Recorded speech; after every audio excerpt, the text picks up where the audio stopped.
Thanks for coming. You are so welcome, and thanks for lunch. Oh, it was great. It's always nice to have a lunch date. Yeah, for sure. So this is Wanda Ellderbeck from Canmore, Alberta, a colleague of mine, also represented by Elevation Gallery, and prolific artist. Always likes to have these fun conversations with me. We talk a lot, is what she's trying to say. Yeah. So, yeah, I've had a lot of questions about regional art in Canada. I guess it's a topic that is not 100% necessary to discuss, because obviously... Well, I think in your work, because your title is Regional Terrain, that it actually points the finger towards those discussions. For me, anyway, the trouble with talking about, you know, your work separate from this kind of theoretical thing called regionalism is that I always want to bring it back to the work, right? And Chrissy has pushed the boundaries of what landscape today is. Now, whether that's a regional notion or a national notion or an art historical notion, to me is irrelevant to your process. Okay. And to your growth as an artist. Mm-hmm. I think it's interesting that you're considering regionalism. Yeah, true You enough. know, okay, let's talk about the idea of your travel and influences. The thing is Chrissy travels probably more than anybody I know, and travels for the purpose of painting.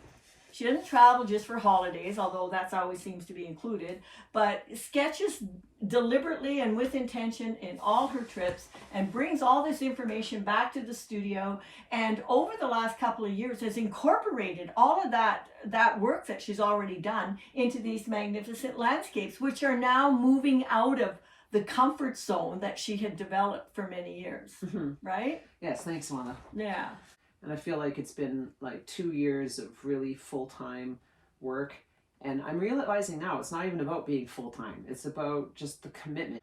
You know, in the middle of the winter, there was those 2 months or so where I didn't really know what I was supposed to be working on. And such a struggle when you're working and not making any money and you're not sure why you're working or who you're working for. You have to remember to be true to yourself. And then, and then a deadline comes out of the blue and you have a body of work to complete. And the interesting thing too is a lot of the sort of intention in this body of work is from Fernie. I mean, sure, this landscape could be anywhere in the mountains, but the fact that you sketched it in Fernie, brought that information back, worked with that specifically, without it trying to be something else, right? Mm-hmm. You're just working with the paint and your information, and you. True. Yeah, working with the paint is the first and foremost. Like to glorify paint, to not hide the paint. And this painting is actually the water around Lafarge. Oh yeah, okay, cool. And those little creeks, and it's also really similar to the water around Yamnuska, right? And as I was painting this, I was like, oh no, is Ontario creeping in again? You know? See, that's what. And then I was like, no, it's not. I think that's hilarious. Ontario doesn't own all the creeks and rivers. And Ontario doesn't own you either, by the way. No, they don't. I can do what I want. You can do what you want. Yeah, that's Lafarge. I like the more personal, subjective aspect of the works. Yes, they do have a historical context. There's no two ways about it. And one that you're very aware of, and we've had that conversation many times, you know, the group of 7 and actually painting in Ontario. Yes. But also your own intentions and explorations where you live. The point Chrissy was making, I think, is that she sometimes is concerned that she's painting with intention from a sketch that's local or regional, hence the name of this work, Regional Terrain, but worries that some of the effects or some of the places that she gets to with the paint might be more referential to Ontario. So it's like, is Ontario creeping into my Western work? And quite frankly, I think there's a more deeply subjective process going on here with your painting. You know, it's the deep engagement with painting, for sure, and the paint itself. And this has always been, since I've met Chrissy, this has been part of our discussion, the paint itself and the commitment that she's made. And the sort of intuitive as well as the sort of structure and the formal grounding of her work. I mean, this stuff just doesn't come out of the air, for sure.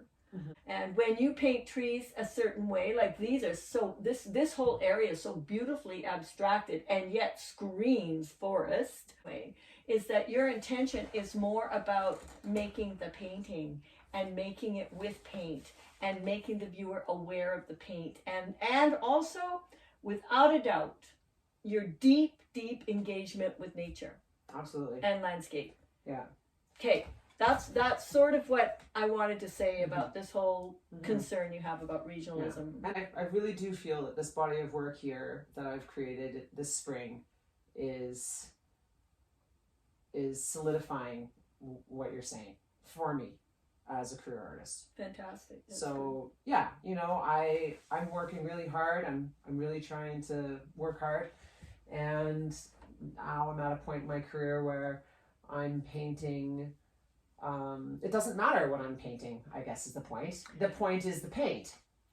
That's the point is you're so deep in your process. She's so grounded in it that, that what you paint, the subject matter is going to be your subject matter. The content is the way you're painting it. Yes. And that, that doesn't come out except from experience, research, and the hard work that you put into it until you know it's hitting it, it's sitting good in your bones. So. Yeah, I think these paintings are like, I don't think there's much filler here. I don't see you. You know, there's not that many of them. There's maybe 12, 15 of them, and but they're painted. They're not. Finally, I'm like coming back into them, and moving them around, and you know, maybe having a smaller studio isn't such a big deal, right? Because you're forced to circulate your work like at least once a week. I'm like moving all the paintings around and. I also really like the way Chrissy will change a painting even if it has half an inch of paint on it. I don't know anybody else. Oh God, I can't do that. I wasted all that paint. That never comes out of her mouth, which is really great and interesting because it's developed over time. You know, the willingness to give herself permission to get to the place she wants to be with her work. So yeah. It's funny that give yourself permission. I know, right? Yeah. But it's true.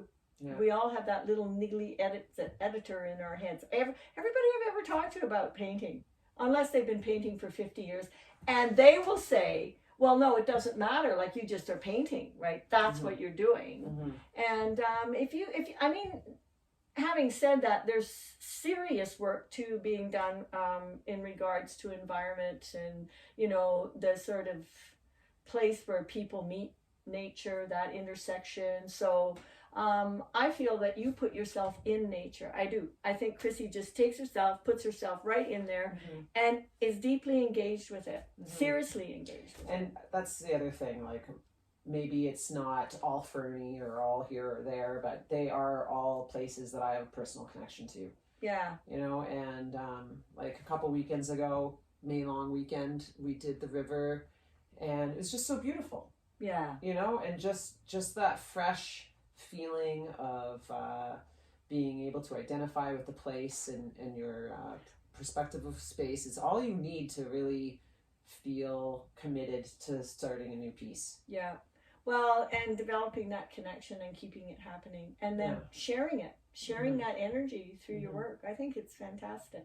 So should we show the world my new paintbrush?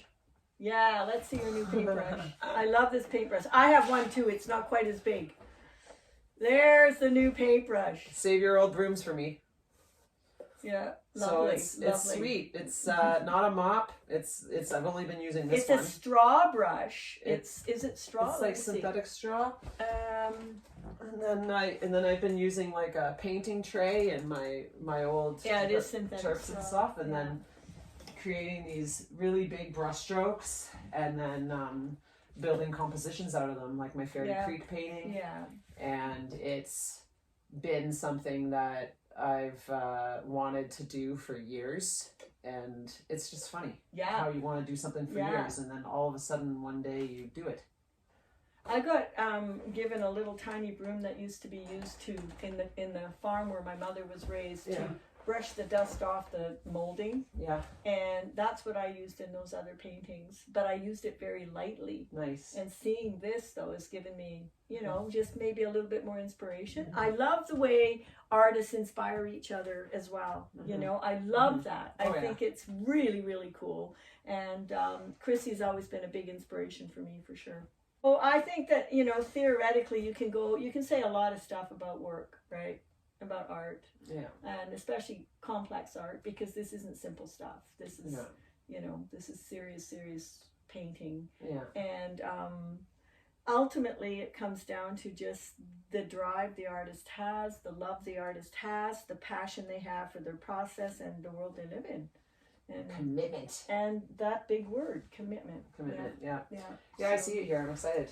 Yeah, you should be. Yeah. I'm excited seeing it. I can't wait to see it like all together in a big space. Yeah. Yeah, no, and they're all a nice scale. Like they're not like monster paintings. They're Yeah. like a size that, you know, you could actually just really get into. Yeah, you can move Yeah, around. you can move Nothing's around. bigger. Actually, none of these. Oh, one. I only have one 48 by 72 in here. Yeah, yeah, Everything else is. yeah.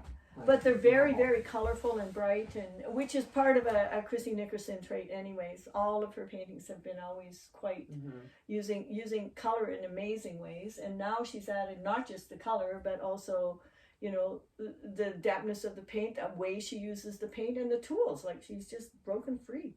I think it's really, really great work. Thanks, Wanda. I like it. Awesome. Yeah. Well, that's what I wanted. Thanks for filling my bucket. You are so welcome.